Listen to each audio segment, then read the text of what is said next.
नमस्कार बच्चों। आज हम लोग सीखेंगे कि किस तरीके से हम एटॉमिक नंबर 1 से लेकर के 30 तक के जितने भी एलिमेंट्स हैं सभी के हम मास नंबर अर्थात परमाणु भार को याद रख सकते हैं। इसको हम एक ट्रिकी तरीके से सीखेंगे। जैसा कि आप सभी को पता है कि हाइड्रोजन का परमाणु क्रमांक एटॉमिक नंबर 1 और एटॉमिक वेट B1 होता है। इसी प्रकार हीलियम का 2 और 4, इसी प्रकार से लिथियम का 3, 7, बेरिलियम का 4, 9, बोरान का 5, 11, कार्बन का 6, 12, नाइट्रोजन का 7, 14, ऑक्सीजन का 8, 16, फ्लोरीन का 9, 19, नियॉन का 10, 20, सोडियम का 11, 23, मैग्नीशियम का 12, 24, एल्यूमिनियम का 13, 27, सिलिकॉन का 14, 28, फास्फोरस का 15, 31, सल्फर का 16, 32, क्लोरीन का 17, 35.5। ये जरा हट के है, इसलिए सभी बच्चों को ये याद भी रहता है। आर्गन का एटॉमिक नंबर 18 और मास नंबर 40, पोटेशियम का 19, 39, कैल्शियम का एटॉमिक नंबर 20 और जो मास नंबर है 40। इस प्रकार से हम देखते हैं कि कैल्शियम और आर्गन दोनों के मास नंबर समान हैं, जिसको हम इंग्लिश में आइसोबार और हिंदी में संभारिक कहते हैं। अब हम आते हैं ट्रिक्स पे। ट्रिक्स में देखिए कि जो परमाणु क्रमांक 3 से लेकर के 5 है, एटॉमिक नंबर 3 to 5, अगर हम इसके एटॉमिक नंबर को 2 से मल्टीप्लाई कर दें और उसमें 1 जोड़ दें तो हम 3 से लेकर के 5 तक के जो भी तत्व हैं सभी के मास नंबर को हम ज्ञात कर सकते हैं। आप देख सकते हैं लिथियम का 3 2 जा 6 + 1 = 7, 3 दूनी 6 धन 1 बराबर 7। उसी प्रकार से बेरिलियम का 4 × 2 + 1 = 9। उसके बाद हम देखेंगे कि एटॉमिक नंबर 6 से लेकर के 8 तक इसको आप केवल डबल कर दीजिए और आपको मिल जाएगा इसका मास नंबर। फिर आप देखेंगे एटॉमिक नंबर 9 से लेकर के एटॉमिक नंबर 16। 9 अपने आप में ऑड नंबर है, हिंदी में हम इसे विषम संख्या कहते हैं। तो जितने भी 9 से 16 के बीच ऑड नंबर हैं, विषम संख्या है, उसको हम डबल करके +1 कर देंगे, अर्थात उसके परमाणु क्रमांक या एटॉमिक नंबर को 2 से मल्टीप्लाई करेंगे और 1 जोड़ देंगे।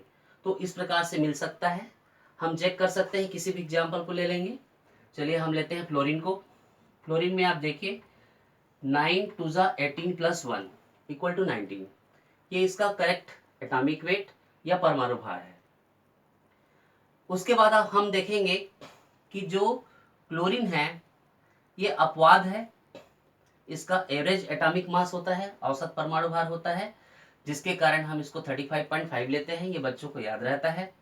ठीक उसी प्रकार से कैल्शियम और आर्गन, चूंकि दोनों के मास नंबर या परमाणु भार आपस में समान है, द्रव्यमान संख्या आपस में समान है, इसको भी आसानी से याद रखा जा सकता है।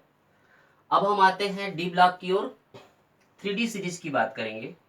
तो 3D सीरीज में हम इसकी शुरुआत करते हैं स्कैंडियम से, फिर टाइटेनियम, फिर वैनेडियम, फिर क्रोमियम, फिर मैग्नीज, फिर आयरन, फिर कोबाल्ट, फिर निकल, फिर कॉपर, फिर जिंक। आप देख सकते हैं स्कैंडियम का एटॉमिक नंबर 21 है और ये पूरा सीरीज में है अप टू 30। यहाँ पर ट्रिक्स है, प्री ट्रिक्स है कि अगर हम एटॉमिक नंबर को 2 से मल्टीप्लाई कर दें और उसके बाद हम इसके नीचे में 3 जोड़ दें तो हमको स्कैंडियम का जो एटॉमिक वेट है वो हमको प्राप्त हो जाएगा। ठीक इसी प्रकार से टाइटेनियम में अगर हम उसको 2 से गुणा करके, 2 से मल्टीप्लाई करके उसमें 4 जोड़ दें तो मिल जाएगा। मैंने इसको एक सीरीज के रूप में बनाया हुआ है, आप देख सकते हैं। हम यहाँ पर 3 से हमने यहाँ पे स्टार्ट किया और 3 बार हमने 4 5 4 5 4 5 लिया और फिर उसके बाद में हमारे पास में यहाँ पर फिर 3 आ गया। यही ट्रिक है, we have started from 3 and 3 times we have taken 4 5 4 5 4 5। अब किसी का भी निकाल लीजिए, जैसे फॉर एग्जांपल अगर हम आयरन का लेते हैं तो आयरन का एटॉमिक नंबर उसको 2 से मल्टीप्लाई कीजिए और उसके बाद उसमें 4 प्लस कर दीजिए। Atomic number of iron is 26, इसको 2 से हम मल्टीप्लाई करेंगे और 4 यहाँ पर प्लस कर देंगे। तो इस प्रकार से 26 गुणित 2 मतलब 52 धन 4 बराबर ये हमको प्राप्त हो जाएगा 56। किसी का भी आप निकाल सकते हैं, बस ध्यान रहे कि सभी परमाणु क्रमांक के एटॉमिक नंबर उसको आपको 2 से मल्टीप्लाई करना है और नीचे में जो हमने बनाया है उसको उसमें प्लस कर देना है। रहा सवाल कापर और जिंक का, तो कापर का 63.5 है, इसको जस्ट थोड़ा सा ट्रिकी वे में याद कर लीजिए, और उसी प्रकार से जिंक का 65.3 है। तो आज की क्लास में हम सीखे कि किस प्रकार से 1 से 30 तक के जितने भी एलिमेंट हैं उसका हम एटॉमिक मास किस प्रकार से निकाल सकते हैं। यह न्यूमेरिकल क्वेश्चन आंकिक प्रश्नों को हल करने में आपको बहुत बहुत मदद करेगा। धन्यवाद।